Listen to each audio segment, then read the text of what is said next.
done, and I recently reviewed one of those, and I'm a disaster to try and follow. I've learned. So as long as it's like this type of thing, much better. Apparently, I ramble and I don't have a good grasp of English. Two things That's okay. Making me fun. Yeah.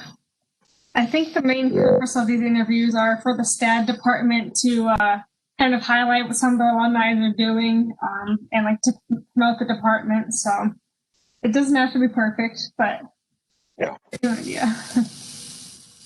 Yeah. So my first question was, when did you graduate from CMU, and which program did you graduate from? So the class of '87. Okay. And in actuarial science, it was a BS in actuarial science. I haven't confirmed that, but I do believe it was a BS in actuarial science. I had like a minor in accounting because that makes you a really exciting person. Yes. Accounting and actuarial science. So yeah, and it was a long time ago. You may refer to that as several years before you were born, and that wouldn't be a lie. So. Yeah. What made you choose CMU? I don't know if there are a lot of people that put a lot of effort into choosing colleges back in the day. And my story is not real exciting. My parents, neither of them went to college, and they apparently had some sort of minimum distance requirement in terms of how far away they wanted me. So, minimum, not maximum. Okay. Minimum. And I grew up in Southfield, Michigan. Okay. And they knew a couple of guys that were seniors at Central, and they suggested I go up and visit with them for a little bit. I looked at only one other college at that time, and that was for sports purposes, and they actually dropped the sport I liked. And so I went to the Central campus, hung out with these guys at Forum Apartments for a couple of days, and survived. And determined that I think I also went on a tour. I'm pretty sure I went on a tour, and it was peaceful. But I had no expectations about. I'm going to guess that you went to about a half a dozen different campuses and see the world. Yeah. Extensively explored their websites and virtual tours as well, and all that. Yeah. Their websites are like that corner of your basement where there's a lot of spiders. That's what websites were back in the '80s. So it's not a real exciting story, but it turned out the ending was happy. It turned out. Yeah. And and I think when I visited, what struck me was it was a peaceful group of people that I did meet. They ran me around and showed me the other folks there. When I visited with the campus, everyone seemed very peaceful. I like the fact that it was in the middle of a cornfield, but there was a little town. Like it seemed like a safe little place for me to be at that point in time. I was not a very responsible young adult, and so it was a good choice. The cheapness, certainly. I'm sorry, the relative value of the program was very helpful as well, because I had to put myself through college at that time, and but tuition was a bit cheaper back then, and thank God for that. So yeah. It's kind of same story that my parents have. I knew a friend that went there. It's like, hey, you should check out this program they have. Go, okay, sure, I'll go there. Yeah. So then, what was your most challenging part of studying in the mathematics program? That there wasn't more math. One of the interesting things, I had no expectations about college. And I will tell you that my first year by many accounts would have been a fail, except for I didn't fail out. I might be exaggerating, but the first year I took a lot of different, by design, Central had you take a lot of different programs. And for that, I'm thankful, because it told me that anything that ended in AJI, I should not pursue. Whereas psychology, sociology, biology, I don't know if histology is another one, but anything analogy was just like a non-starter. Like I didn't have passion for it. And that accounts for a lot. Whatever you do in life, you better have passion for it. You should lollygag through the things you're doing. And I just didn't have any ability. But the mathematics stuff, like numbers just float around in my head. I love it. And it just cemented that, math was something I was good at, and I should pursue something in the mathematical arena. My grade point, the difference in my grade point between the business and math class, and I had the accounting degree, I wouldn't go into marketing because, there's lots of smart people that go into that and are addicted at it. And I can't grasp it at all. But all those math classes helped prop up a grade that almost made it to a 3-point. This close. But without the math, I wouldn't have had a 2-point, I suspect. But, well. You're going to want to erase most of this in the end. So that's all right. It's interesting to hear about for sure. Yeah, because I suspect a lot of the folks' math, like some of the folks that I was in class with were really brilliant people. I haven't kept up with them, but they get like A's and A's in everything, and I sort of like what I'm doing, or I become disengaged really fast. Yeah. There's so many other things to do up at Mount Pleasant. If you're taking a class you don't like, there's other pursuits. That's true. Yeah.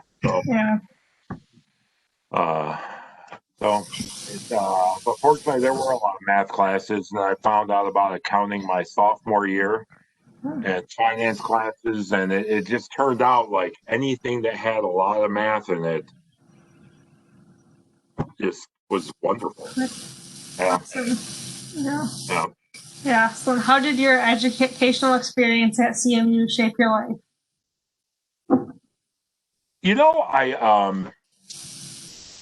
I think it helped. Well, let me cut to the chase. I wouldn't be an actuary. That's a given. I would not have been an actuary. And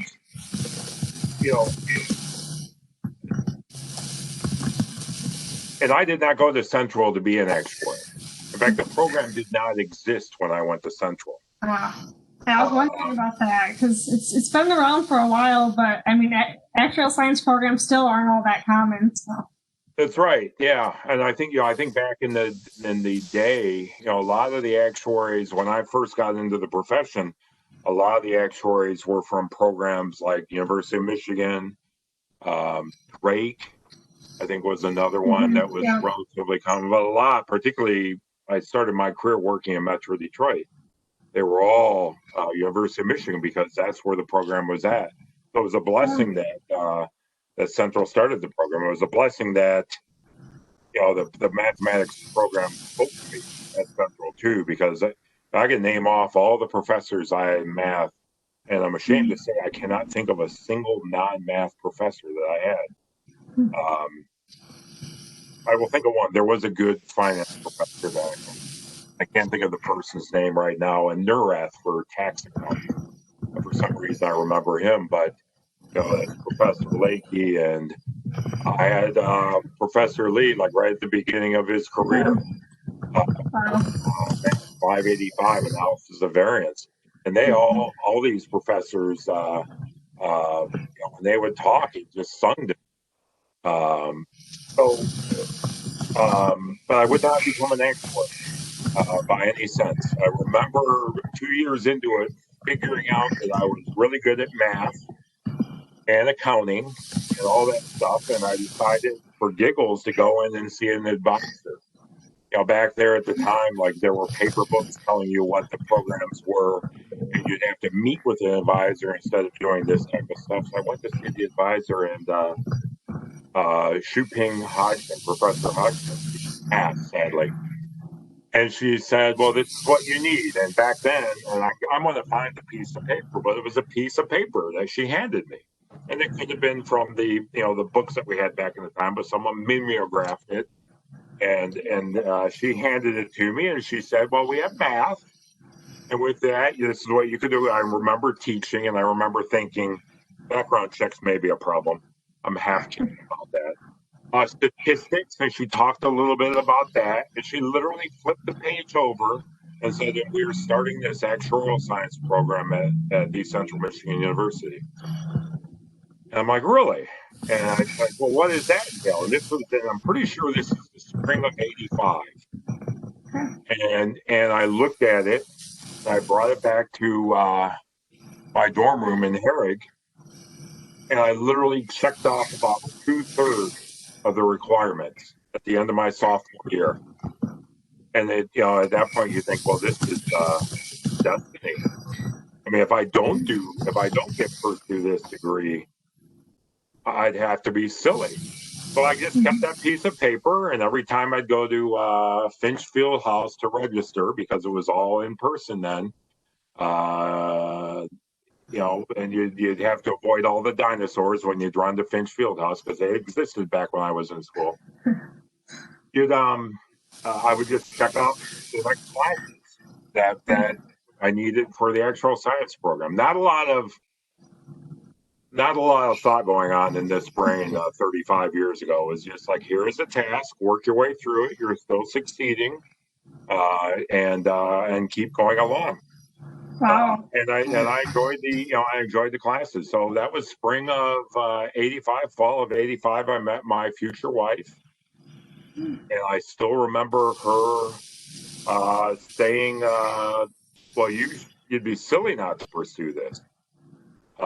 Keep going after it." And that in December, I went to Schaumburg, Illinois, because a firm by the name of Hewitt & Associates, which has since merged with a bunch of different firms, but they practiced in human resources consulting, and particular pensions and healthcare consulting. And they had a "So You Want to Be an Actuary" event. And I don't know how many people were there, because I got hung up on the fact that they had a really neat cafeteria, because again, like, the maturity level was rather low. Like the things I was looking for, like a cafeteria would do it. Probably wouldn't even care about a paycheck, but I'd go back for seconds in their cafeteria, and that was good to me. There we go. But I like the fact that there was a course out there that you need to take exams and pass them, and that's the key to success of being an actuary. Similar to like the CPA in accounting, or passing the bar in the attorney world. I mean, I like the fact that there was some sort of professional designation. Don't know why I liked it at the time, but that spoke to me. And so that told me I could continue to do that. The people were reasonably friendly at Hewitt & Associates, and it was worth the trip to Chicago to do that. And I almost missed that. I was meeting with a group of other people, and they were coming down 127. They were meeting me in Jackson, and I was about 20 minutes late, which is another deficiency in my life. I'm surprised I was on time for this. And they almost said, we were about to leave you, and that would have been a shame. I came back all fired up to get in, to continue pursuing at least a degree. Mm-hmm. So, and Central helped me determine that, well, one, it pointed me in the direction of that degree and that profession, and two, it helped me take inventory of, I should never consider anything ending in -agi, ever. So. Yeah, that's interesting how it's like, if they didn't, the advisor didn't flip that page, you could be like a statistician or something right now instead. Right, yeah. Just something completely different. Just that one little, I always think that there's just a handful of tiny little moments in your life that just, nudge you in a completely different direction. That was one of them. That was a big one. Meeting my spouse was another one. So, and that was at Central as well. How'd you meet her? We met at a party. Not a surprise. I met her, and her name's Gretchen. So one of the things, I'm really horrible with names. But how can you forget a name like Gretchen? And obviously, because she obviously very stunning. I mean, that helped.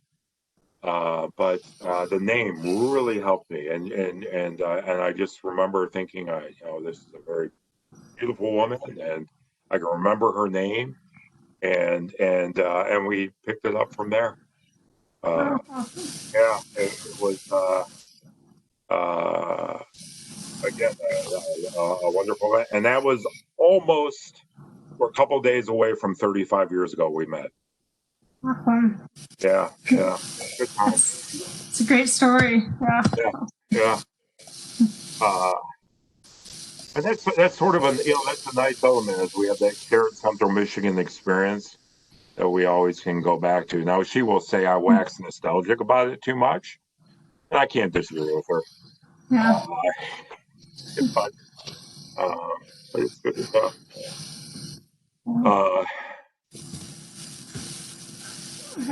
I cover that. Sometimes I get off on tangents, and my apologies. Yeah, no, that was good. Next part is kind of transitioning to looking for your first job after graduating. Because I guess how'd you find that first job? What was challenging about it? Well, it's interesting because I really didn't think about pursuing, even though I thought, this is the degree I should pursue. And I still remember going in and seeing Professor Miles, who's now an advisor. Yeah. There. I remember seeing him in the fall of '86 with my piece of paper and everything checked off except for one class that I had to take, my 8th semester, my final semester. I remember walking in and saying, "This isn't available."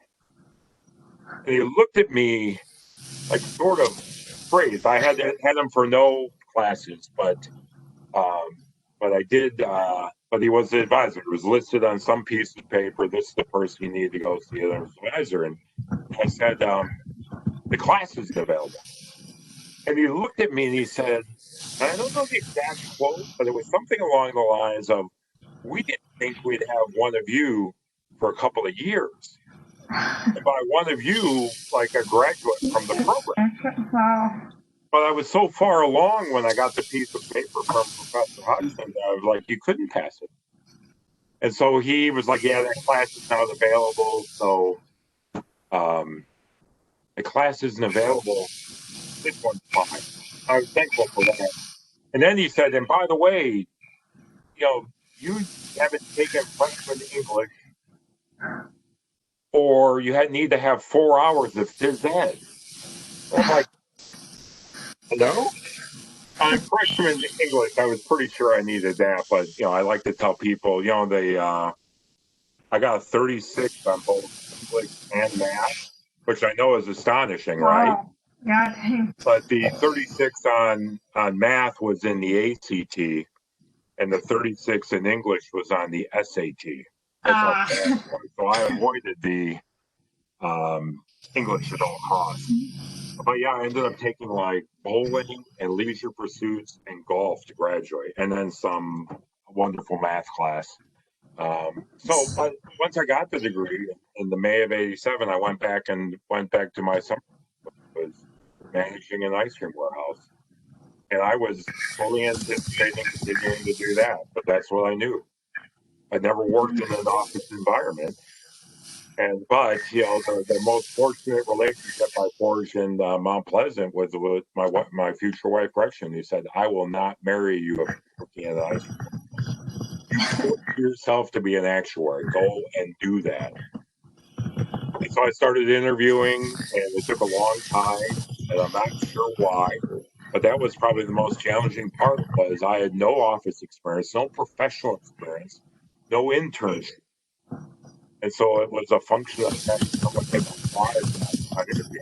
And I think the other element was I learned pretty quickly that the actual world is a little bit more, I'll never pick the right word for this, but people are more refined, and they're not out there. They're a very deliberate group of people, and very thoughtful. And I never felt I always fit in with that group all the time for some reason. I can't pinpoint it, but it'll come to me. And so I interviewed a lot of different places in Metro Detroit, and eventually, it was funny. 5 years later, we ended up talking about. Eventually, I landed on working in pension consulting for corporate firms, and with a firm that doesn't exist anymore. And I still remember 5-6 years later, there was another person I was hired with who had like a 3.85 GPA, and all this wonderful stuff. And I still remember my managers at the time coming back and saying, "Look what I found. It's my notes from Larry's interview." And the notes, they read it to me and they laughed. They said, "If we're going to hire two people, why not this guy?" Literally. That's the re-endorsement that I got for my first job. And I often believed if I got the first job, I could parlay that into success. And that was true. But I think the hardest thing was getting that first job in. And once that, it's, and once I knew what I was in for, it's sort of easy. Sorry, I rambled. Did I answer the question? No, yeah, that was a good explanation.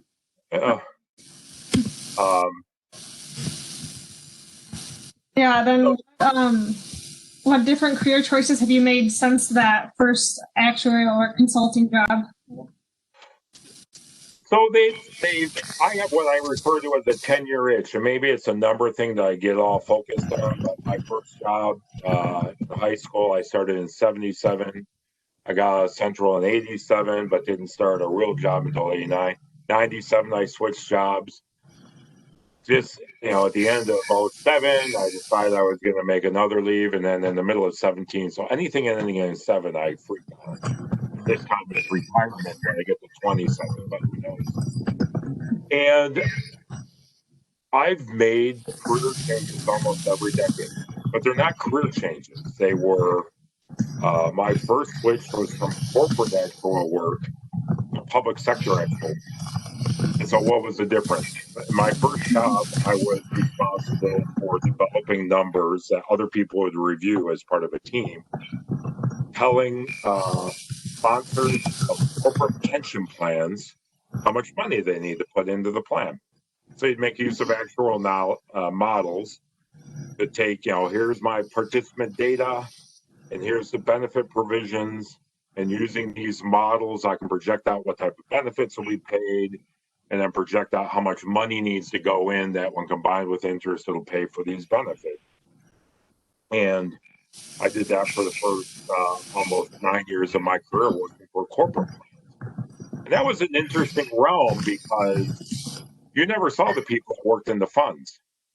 What you end up seeing when I was lucky enough to go to a meeting, you would see, the chief finance officer, the chief human resources officer, and all these people in really beautiful suits. And those are the people that you would present results to, but typically with someone that was much higher up on the food chain. Once in a while, I was fortunate enough to go in and present results. And it was interesting. I could never get into the vernacular of leveraging our synergies to promote a more universal work experience, right? Yes. I can't memorize a buzzword to save my life. And that was some of the feedback I got during the end of my career at that particular place. They actually said I probably wasn't well suited to speak in public. That gets funny later on in life. But and I probably wouldn't be good to meet with clients in person. Because you couldn't memorize those types of things? What's that? Because you couldn't memorize those types of things? I didn't have the proper decorum for that environment in their estimation. I couldn't speak like they spoke. I couldn't My math skills were fine. I was good to do that stuff internally, but I wasn't, I hate to say it this way, but I wasn't like them. Um, and so sometimes the interesting thing about that is in my career, I never let people define who I am or what I can do or not. And just in life, no one should ever do that. No one else can tell me what I am capable of, ever. No one, and everyone should live by that. You need to have your own you got to be self-aware. I'm never going to, do a 10-second, 100-meter dash at whatever bloated weight I am right now. I'm never going to grow this hair back. I mean, you have to have some sort of self-awareness, but, being told that I couldn't, I would never be a client-facing person didn't work for me. So I did some things to change that. I did do Dale Carnegie, which just told me I should know my subject matter. And that's a blessing. Just know what you're going to say, but speak like you would anyways, and don't swear. They did say don't swear. And that may be common sense, but not to me. So they told me that I wasn't going to be this and this particular group, and I love the group, but they also went so far as to say I wasn't worth a mid-year pay increase, ironically. And I said, I'm about to get my credential. They're like, well, when it happens, let's talk. And as it turns out, I got my credential, and my brother, who's in the actuarial field, I had worked with him, learning from my challenges of getting a job and spending several months. He got a job in 20 days after we started. Yeah. And I ended up, he said, hey, you got your credential. We need someone like you. Come work with us. And that was probably the best thing that happened in my career because I started working with public sector retirement systems. So systems that cover cities and counties and systems that cover law enforcement, firefighters, and teachers. And guess what? Those people speak like normal people. They don't leverage synergies. In fact, if you leverage synergies in front of them, they're going to look at you cross. I will say when there are teacher members on the board, they do look at me funny, and they do correct me from time to time, but generally it works well.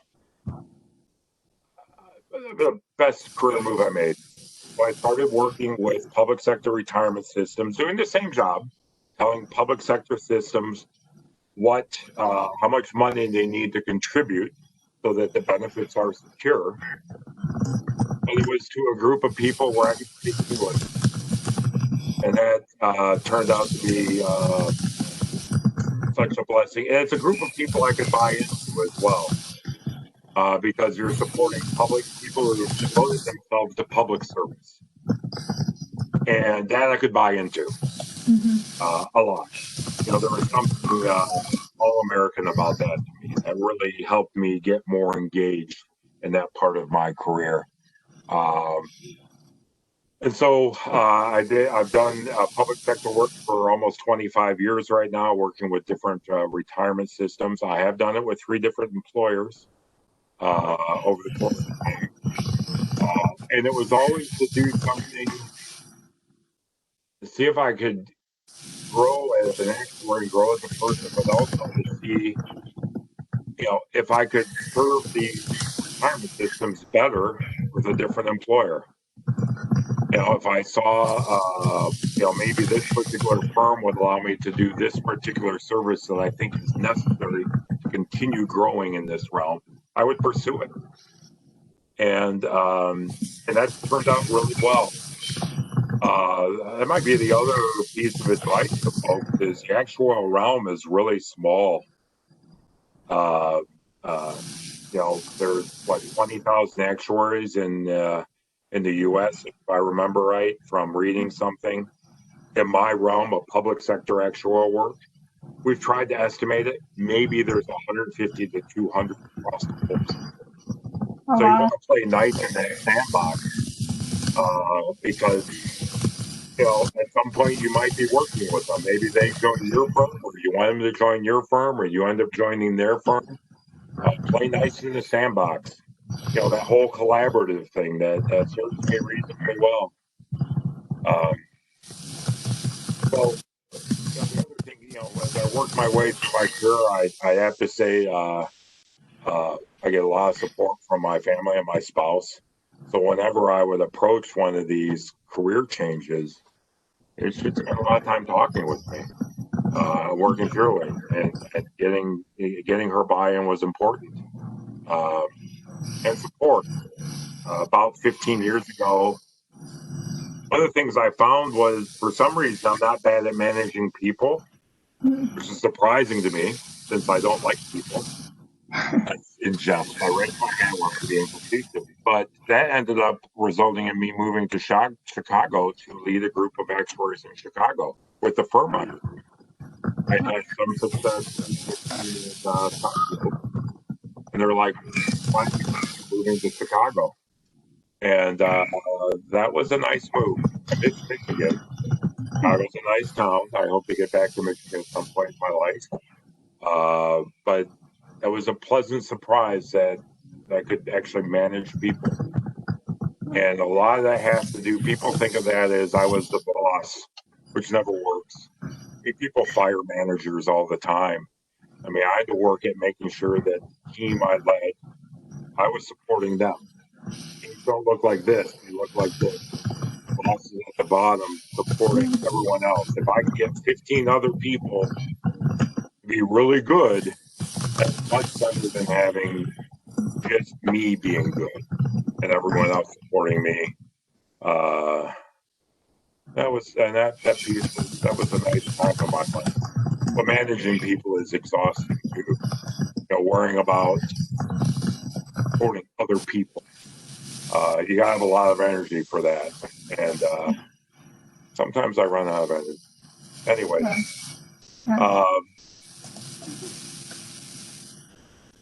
I made a couple of other career changes in my life, and they were with firms that participated in the public sector. One of them worked in public sector and corporate, and great experience. Worked with a lot of funds, and some of them I still work with.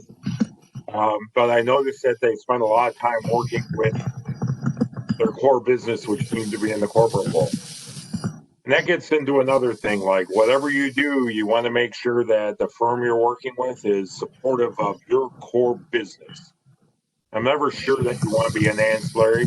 Maybe that suits you, but if you want to work in life insurance, go work for a life insurance company. If you want to work in what are the other big ones, data mining, make sure that's their core and not a side job. At least early on in your career, make sure that you're all in, or the firm you're working with is all in with what you are doing, and make sure they keep you employable. Make sure you continue to get the skill sets to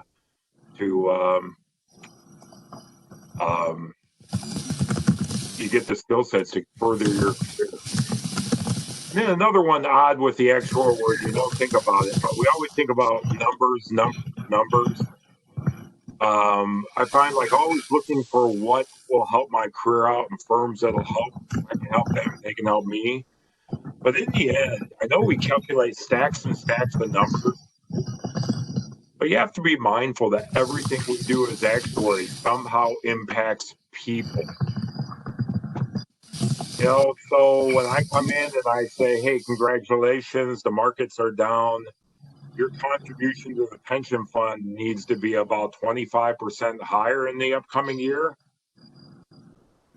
I can't just walk away after that. I've actually, that's the beginning of it. Now we get into the part where it's like, okay, now how does that impact the rest of your group? How does that impact your ability to provide services for your city, county, state? Are you able to afford it? If you're able to afford it, we're done here. Are you not able to afford it? Is this going to cause you to cut heads? That's not a good outcome. Is it going to cause you to have to discontinue services, less cops on the street, less teachers in the classroom? Let's talk about that. But you always have to be mindful. Anything you do with actuaries, that ingredient, impacts people. And I think that's sort of driven me as well. A lot of actuaries might think that the job is done when you've developed a number. And to me, that's when it starts. You have to explain the number, explain the ramifications of the number, and determine what the impact is on that particular organization. Sorry, I'm droning on a little bit. No, those are kind of answering the follow-up questions that I had. All right. Yeah. Some of the things when I look back, not that it's still a little early to look back in the career though, and I think about that skinny guy that was at Central Michigan 35 years ago. And if you would have asked me, would I be doing what I'm doing right now, I would have said not a chance. No one ever knows what they're going to do with any certainty, and you just have to be prepared to take on those opportunities when they're there. And so right now I'm super blessed. I call my job right now the state capital tour. So I serve as actuaries for a lot of statewide retirement systems in the U.S. So I get to see bustling metropolises like, Columbus, which actually, growing up in Michigan, did you grow up in Michigan? Yeah, I grew up near East Lansing. Okay, so East Lansing, like Ohio, is that place down south, right? Right. Columbus isn't a bad town. And so, I get to visit Columbus to talk to the statewide police and fire fund there. I get to go to Raleigh to talk to them about their retirement system that covers teachers, state workers, and locals and all that stuff. Pierre, South Dakota, it's not Pierre. I've learned it's Pierre, so I know how to pronounce state capitals too. And that's been a ton of fun. And I will tell you, if I just stuck with my initial career and listened to people say you can't speak in public and just sit there and grind up numbers, I wouldn't be doing this right now. The irony of the people that said I shouldn't speak in public, that is probably the primary thing that they come back and they're like, thank you. I never understand what you actuaries are saying, and I get it sort of now. And then this booming voice helps. I have two talents, this booming voice, and I can move heavy things. And I'm decent at math. And I still remember when you search through your talents, like what you're going to bring to the table. The only remembrance I have from biology is the teacher there said, I don't know if it was a voice or a face for radio. But that person said, your voice, you could command a room with that voice. And I never thought about that 30 years later. And it's true. Look at inventory your strengths and bring them to bear and help other people out with it. So it's been a fun ride. I think I got another 10 years of it going forward, working with boards of trustees for all these retirement systems in the U.S. and continuing to see the state capitals as they were. So obviously I love what I do. Too. Maybe that's a little bit of piece of advice.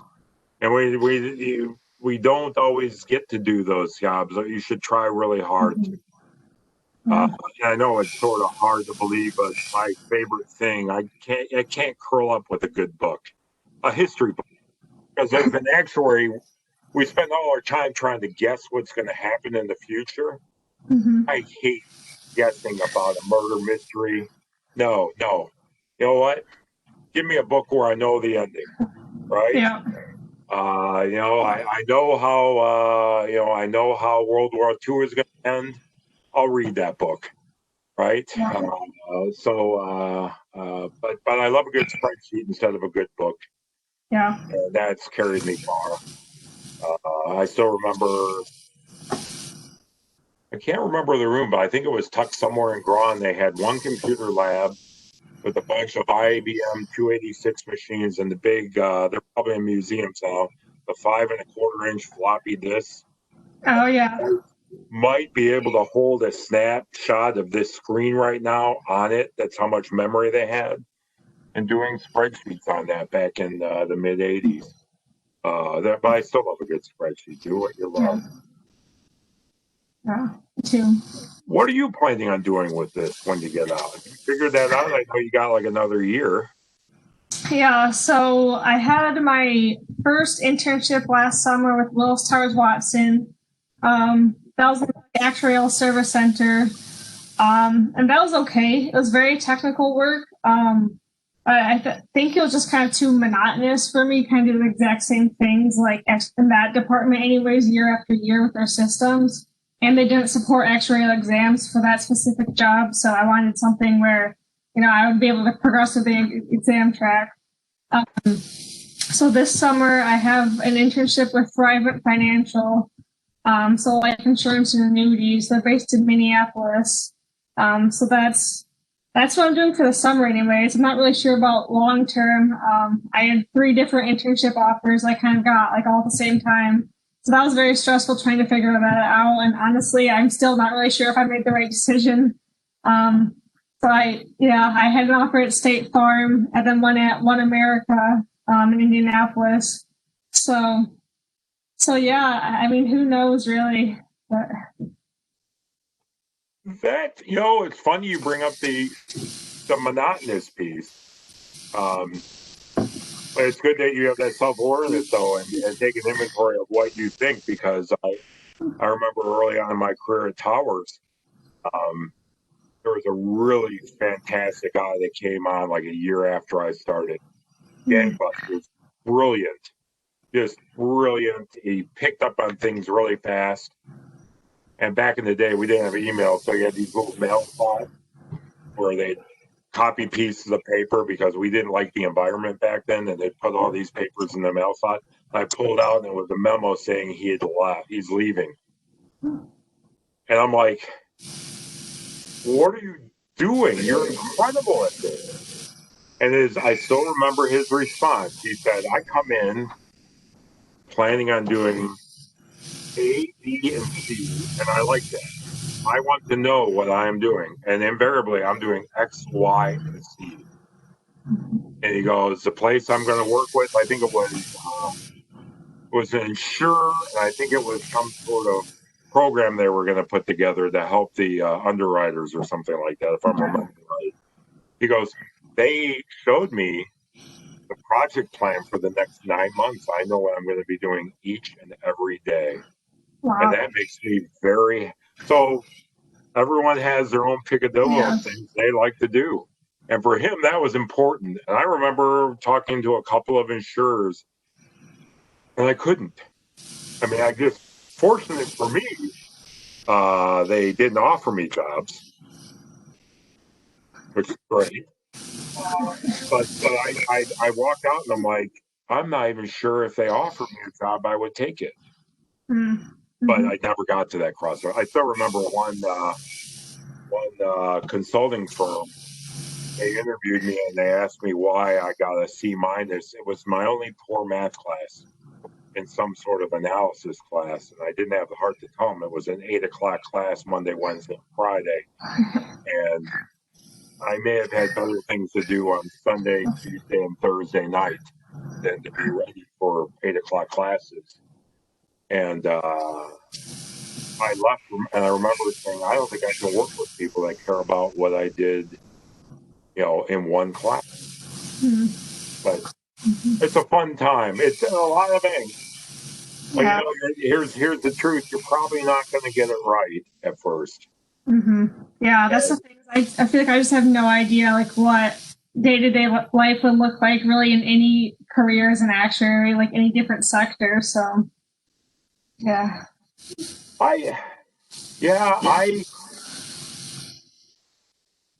Some of it is that you make of it what you want to make of it.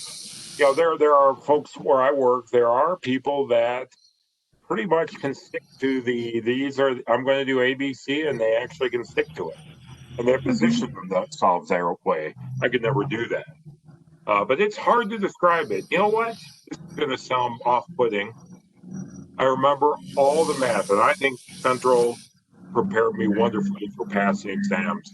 Before I started, I had 2 exams passed before I started at Towers, and it prepared me to get credentialed. That's my biggest advice: get credentialed, and whatever you're doing, get credentialed. If you're an actuary, if you don't have credentials, you know, you might not want to be a part of it, or just plan on shifting gears. And that's what prepared me well for that. But when I got into my first job, I was surprised how much math I didn't use. Yeah. You know, and if I think I would be, I might have taken a little bit more finance for the theory of interest. Okay. I probably would have tried to take a little bit more marketing classes and public speaking. Yeah. You know, conveying, and you know, we're in a technical environment, and conveying technical results to lay people is like about 90% of the reason you know, no one wants to hear about the fact that my actual accrued liability is the present value of future benefits less the present value of future normal costs based upon a likely scenario of assumptions. No, they just want to say this is the amount of money you should have in the fund. No one needs to hear that other stuff. I feel like I've almost learned that even early on. I had a semester-long English project, and I was kind of dealt with like dealing with the kind of the results of our survey, and like I focused on like why this is like a valid statistical model and stuff. And their English professor is like, I don't care about this stuff. Just tell me what I need to hear. Yeah, that's it. You know, they put a lot of it. Any field where it's what do you call it? No, almost every other field. You know, when you go and engage them, when I go in and I'm buying a suit, I rely on that person to tell me if it's everyone has their. They don't have to tell me why it fits well, or why it's the right cloth, or what the blend is. You know, I just have to go in and say I sweat a lot, and I hate it when the back of my knees get wrinkled, and then let them do their job. The actuarial thing, no one wants to hear that we have the best actuarial model in the city. They just want to hear how much money do I need to put in, and what are the risks if things go sideways. You know, what risks are there? They rely on our expertise, and we just need to be able to convey to them, you know, that we're good at our job, and two, that we know what we're talking about, and they should listen to us. And it's easy. Yeah. Yeah. Yeah. Well, we've gone way over half an hour. I apologize for that. But you know, that's cool because I, for some reason, had an hour in my calendar. Okay. Sorry. No, that's okay. Yeah. But I really enjoyed speaking to you. Thanks so much for doing this. Oh, absolutely. I enjoyed it. I love talking to, you know, Chippewas at large, fire up, obviously. And I love, you know, sorry, I have to throw this one out here. I still remember about 10 years ago getting a letter that said since 1990, CMU has been graduating actuaries. If you remember right, I graduated in December. And I remember a year or two ago, my son is in graduate studies up in Mount Pleasant now, and I remember talking to someone in the up there. I forget what the role is, but the people that